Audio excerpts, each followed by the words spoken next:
Hey guys, welcome back to my channel. Today I'm going to talk about my most favorite micro four thirds lens and also give you a couple of filming techniques in terms of how you can utilize this lens to create stunning looking video.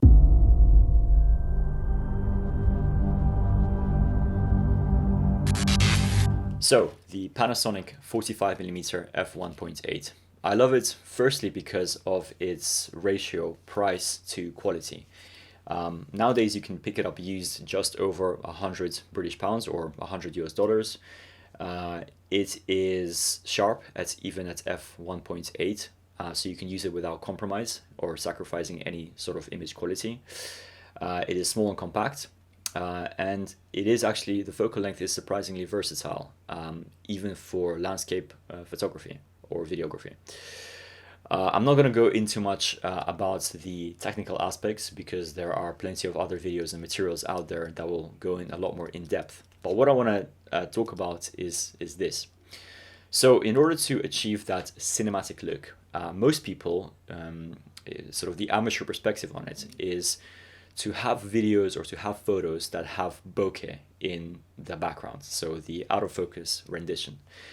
What took me some time to get to grips with is actually that bokeh is created through two elements, not one.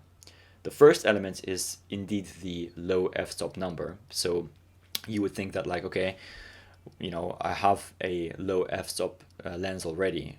Why do I need to bother with a tighter focal length? Well, the other element is indeed having the compression in the lens, and compression is basically created with how zoomed in the lens is, basically. So when you have a tighter focal length, the background is going to appear a lot closer to your subject than on a wider lens. And what that does as well is that anything that is in the background that is out of focus, the bokeh is going to also look bigger and more dramatic, more exaggerated.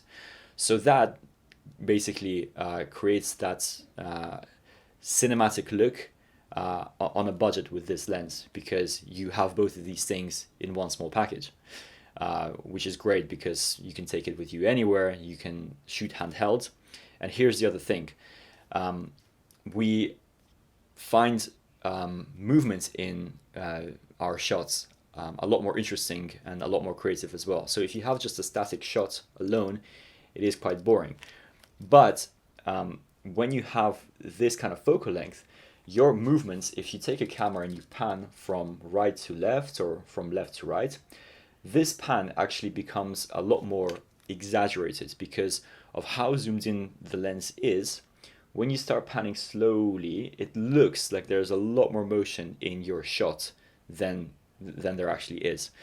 This wouldn't work as well if the lens was wider, because a wider perspective will kind of suppress that movement a lot more, but it will work better on a wider lens if you pan forwards and backwards.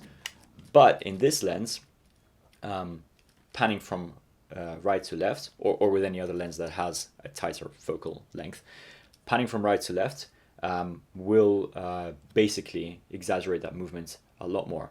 And here is why it's going to work really well with a Panasonic or an Olympus setup.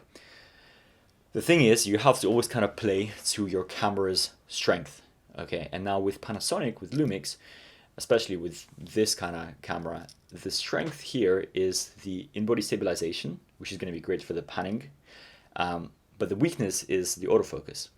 So when I'm filming, I can't afford to actually pan my camera in and out, because if I start doing this, the camera will most definitely lose focus on my subject and the shot will be ruined. But when you're panning from right to left or from left to right, because your distance between the camera and your subject doesn't change, the subject is going to be in focus no matter what. But together with a gentle pan and having them in focus and having the background blurred out, that is going to create some very nice cinematic movements, which I can then color grade and maybe even slow down in post to give it that more of a dramatic vibe, which is actually going to look very, very nice.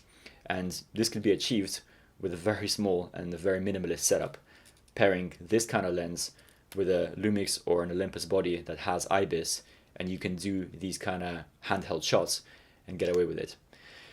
Anyway, I hope this was an interesting perspective for me and a useful tip for when you go out and shoot with your Micro Four Thirds gear. Stay tuned for more videos. Have a look at some of my other more recent travel vlogs and videos, and I will see you guys in the next part.